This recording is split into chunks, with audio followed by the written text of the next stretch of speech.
ખેડૂતો હોય તો તમારા માટે આ વિડીયો ખૂબ જ ઉપયોગી થવાનો છે, કેમ કે પીએમ કિસાન યોજનાની અંદર થયો છે મોટો બદલાવ। દોસ્તો તમારે 2000નો હપ્તો આવતો હોય તો આ વિડીયો તમારે મિત્રો જોઈ લેવાનો છે, કેમ કે એની અંદર બદલાવ થવા જઈ રહ્યો છે। હવે મિત્રો મોદીજીએ પશ્ચિમ બંગાળની અંદર વચન આપ્યું હતું અને હવે ચૂંટણી પણ જીતી ચૂક્યા છે, તો હવે આખા દેશની અંદર મિત્રો જે 2000નો હપ્તો મળે છે તેની અંદર મોટો બદલાવ થવાનો છે, એટલે કે પીએમ કિસાન યોજનાની અંદર બદલાવ થવા જઈ રહ્યો છે। જે મિત્રો હાલ 6000 રૂપિયાની સબસિડી મળે છે તેની જગ્યાએ 9000 રૂપિયા સહાય મળશે તેવી મિત્રો જાહેરાત થઈ શકે છે। ખેડૂતો માટે આ ખુશ ખબર છે અને સંપૂર્ણ માહિતી દોસ્તો આપણે આજના આ વિડીયોની અંદર મેળવવાના છીએ। કેટલી સહાય મળશે, ક્યારથી લાગુ થશે, કોને કોને મળશે અને અરજી કઈ રીતે કરવાની રહેશે તેની મિત્રો ખૂબ મોટી અપડેટ સામે આવી છે। તો ખાસ કરીને તમે ખેડૂત હોય તો એક નાનો વિડીયો આપણે જોવાના છે, ક્યારથી મિત્રો લાગુ થવાનો છે આ નિયમ તેની માહિતી આજના વિડીયોની અંદર મેળવવાના છીએ। શરૂઆત કરીએ દોસ્તો આજના વિડીયોની પહેલા ખાસ કરીને નવા મિત્રો અમારી ચેનલની અંદર જોડાણ આવે તો દોસ્તો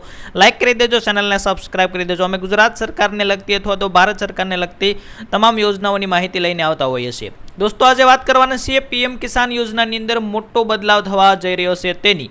પીએમ કિસાન યોજનાની અંદર મોટો બદલાવ સંભવિત એટલે કે હજી મિત્રો ફાઇનલ આપ કહી દીધું નથી કે બદલાય છે કે, પરંતુ સંભાવના પૂરેપૂરી છે। 6000ના બદલે 9000 રૂપિયા સહાય મળી શકે છે। જાણો સંપૂર્ણ માહિતી।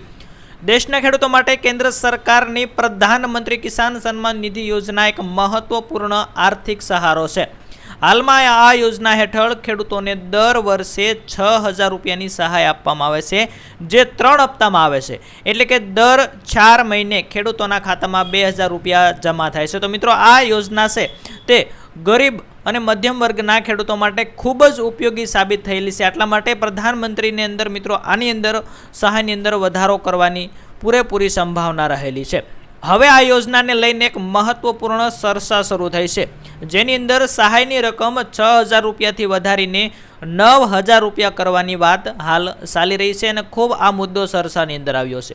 શું છે નવી અપડેટ તેની માહિતી મેળવી લઈએ તો કે પશ્ચિમ બંગાળની અંદર વિધાનસભા ચૂંટણીની પ્રચાર દરમિયાન નરેન્દ્રભાઈ મોદીએ વચન આપ્યું હતું કે જો રાજ્યમાં સરકાર બનશે તો ખેડૂતોને મળતી સહાય 6000થી વધારીને 9000 કરવામાં આવશે। તો મિત્રો અને ફાઇનલી આ પ્રચાર કર્યો હતો અને પ્રચાર દરમિયાન જે ચૂંટણીના જે મિત્રો હાલ પરિણામ આવ્યા છે તો પરિણામની અંદર બીજેપીની જીત થઈ છે। તો હવે આ જે પ્રચાર દરમિયાન વચન આપવામાં આવ્યું હતું તે મોદીજી વચન પાળશે તેવું સંભાવના વર્તાઈ રહી છે અને મિત્રો ટૂંક સમયની અંદર મોટી જાહેરાત થઈ શકે છે કે પીએમ કિસાનનો જે હપ્તો છે જેની 6000 રકમ મળે છે વધારીને 9000 કરવામાં આવશે।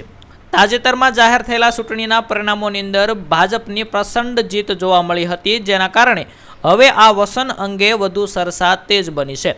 હવે વાત કરીશું આપણે મહારાષ્ટ્ર મોડલ શું કહે છે। મહારાષ્ટ્રની અંદર ખેડૂતોને છે આવી રકમ વધારે મળે છે, તો તેનું નામ છે મહારાષ્ટ્ર મોડેલ। તેની અંદર શું છે તેની થોડી વાત કરી લઈએ તો કે મહારાષ્ટ્રની અંદર પહેલેથી જ એક અલગ મોડેલ છે। ત્યાં કેન્દ્ર સરકારના 6000 રૂપિયા એટલે કે હાલ તમામ લોકોને મળે છે તે જ 6000 રૂપિયા ઉપરાંત રાજ્ય સરકાર દ્વારા નમો ચેતક કરી મહાસન્માન નિધિ યોજના હેઠળ વધારાના 6000 આપવામાં આવે છે, એટલે કે મહારાષ્ટ્રની અંદર જે લોકો રહે છે તેમને આખા વર્ષની અંદર 12000 રૂપિયાની સહાય છે તે મળે છે। રાજ્ય સરકાર દ્વારા 6000 આપવામાં આવે છે અને કેન્દ્ર સરકાર દ્વારા 6000 રૂપિયા આપવામાં આવે છે। આવી રીતે ખેડૂતોને કુલ 12000 રૂપિયા સહાય મળશે।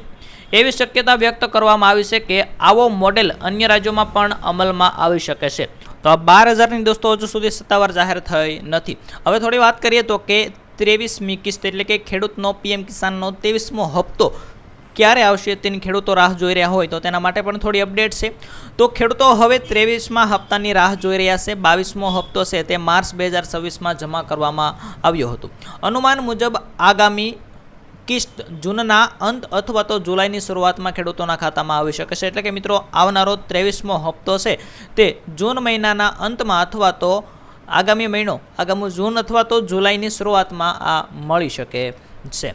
આ લોકોને નહીં મળે પૈસા તો કે કોને નહીં મળે પૈસા? 2000નો હપ્તો જે હાલ શરૂ છે તે કયા લોકોને નહીં મળે તેની વાત થોડી કરી લઈએ તો કે યોજનાનો લાભ લેવા માટે કેટલાક નિયમો ફરજિયાત કર્યા હતા। ફાર્મર રજિસ્ટ્રેશન ફરજિયાત કરાવવું જરૂરી છે। ફાર્મર રજિસ્ટ્રેશન જે લોકોએ હજુ સુધી નથી કરાવ્યું તેમને હપ્તો મળવાનું બંધ થઈ ચૂક્યું છે અને હવે પણ મળશે નહીં। ફાર્મર રજિસ્ટ્રેશન કરાવી લેજો તો ફરી વખત શરૂ થઈ જશે।